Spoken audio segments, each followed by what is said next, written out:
We belong to the covenant family. Consider entering into this covenant and have a new beginning altogether. Christians are not in a covenant with God. You don't have a covenant with God. Neither does he have a covenant with you. This is how the covenant God relates with his people. We belong to the covenant family of our covenant keeping God, which demands that we take responsibility in the face of scriptures on anything we desire of the Lord. You're not. They've been lying to you for so long. I know there are books written about God's covenants and so on and how we are in covenant with God. I thought so myself for so long. But studying the scriptures, I found out that was hogwash, rubbish. Listen, no Christian is in covenant with God. How could you be? How could you be? How could you be? How could you be? Leave all those things about covenant day of fruitfulness, covenant day of protection, covenant day, all those things. We are not God's covenant people. We are God's children.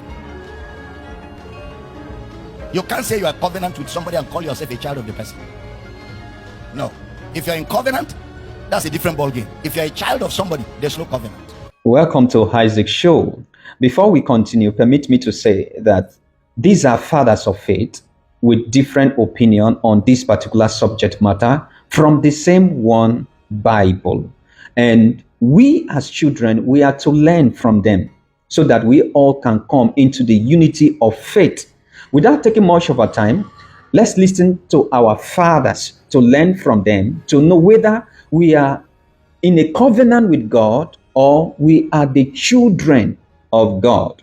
Or maybe as children of God, we are to go into covenant with God. Like, let's see how we can solve this puzzle, okay? And please watch this video till the end before you comment, and also make sure you share.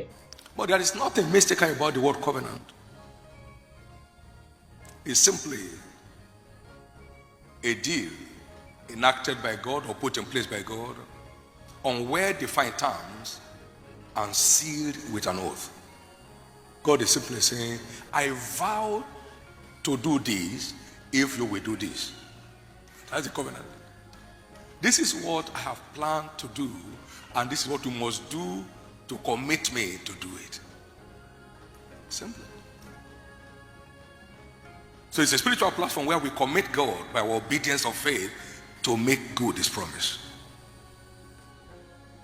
The covenant is a spiritual platform where we commit God by our obedience of faith to make good his promise. Real raw prosperity demands a given life. You are not a giver. You are not qualified to prosper. They are all just simple things. You can now go for 100 fasting, prayer and fasting. They don't change it. As this preacher, they told me, had a covenant with God of prosperity, and he goes around preaching prosperity. And he that has the covenant with God, the covenant has not made him rich. He will have to collect from the people that are struggling, that don't have, so that as he collects from them, then that his covenant can work for them. But I thought that covenant should work for him first. He should be a multi-billionaire and have the money from that covenant to give to those that don't have, so that maybe by that they can step up. It's reverse psychology. This is how the covenant God relates with his people. We belong to the covenant family of our covenant keeping God, which demands that we take responsibility in the face of scriptures on anything we desire of the Lord. This is so vital. This is so important. And I pray that this conference will open this seal fully to every one of us.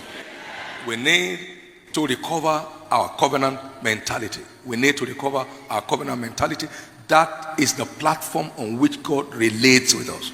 A lot of times, many think that we are in a covenant relationship with God. And this may help you. Because I hear this preached all around the world. How that we are in a covenant with God.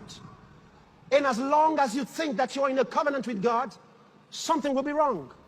You will find yourself trying to fulfill your part of the covenant.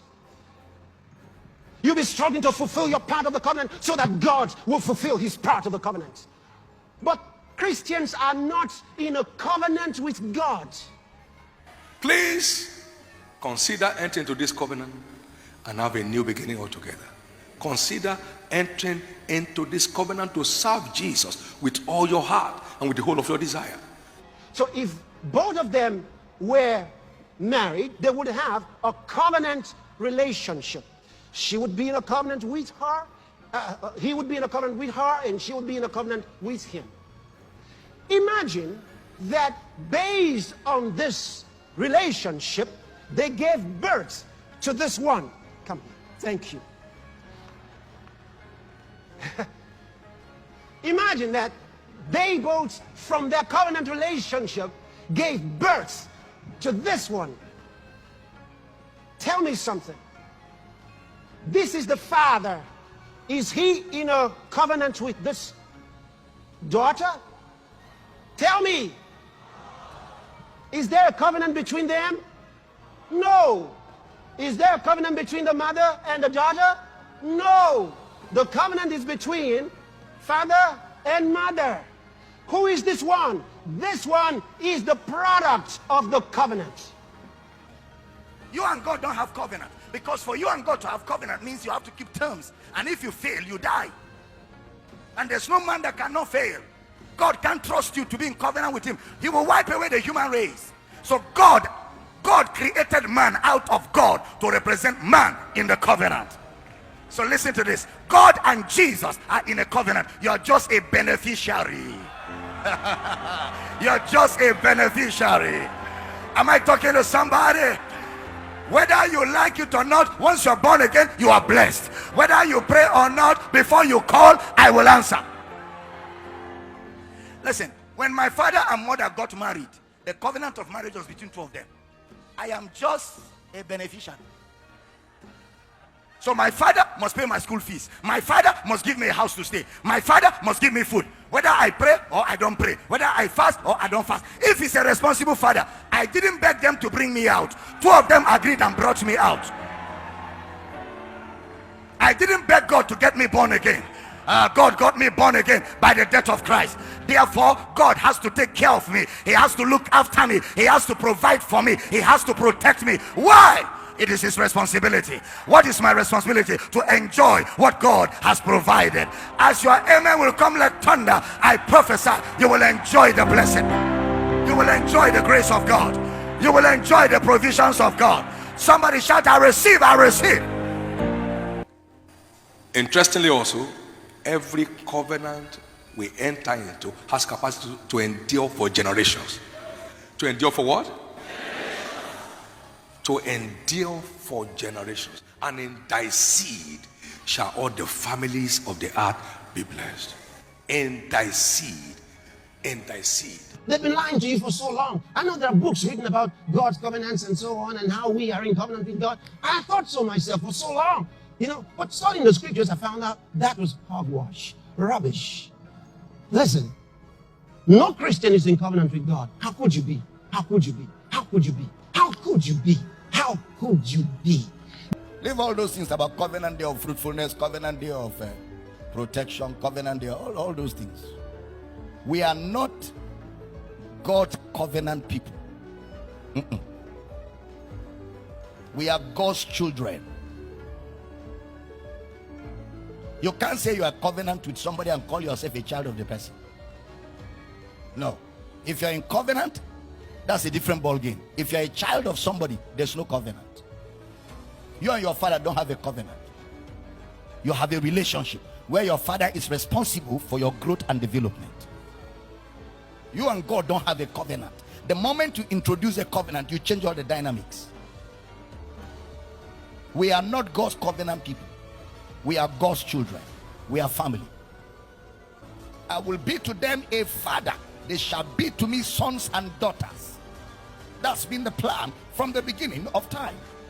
Once you start introducing covenant, you're going legalistic. Because once you say covenant, there are terms, there are conditions. And if you break them, you are punished.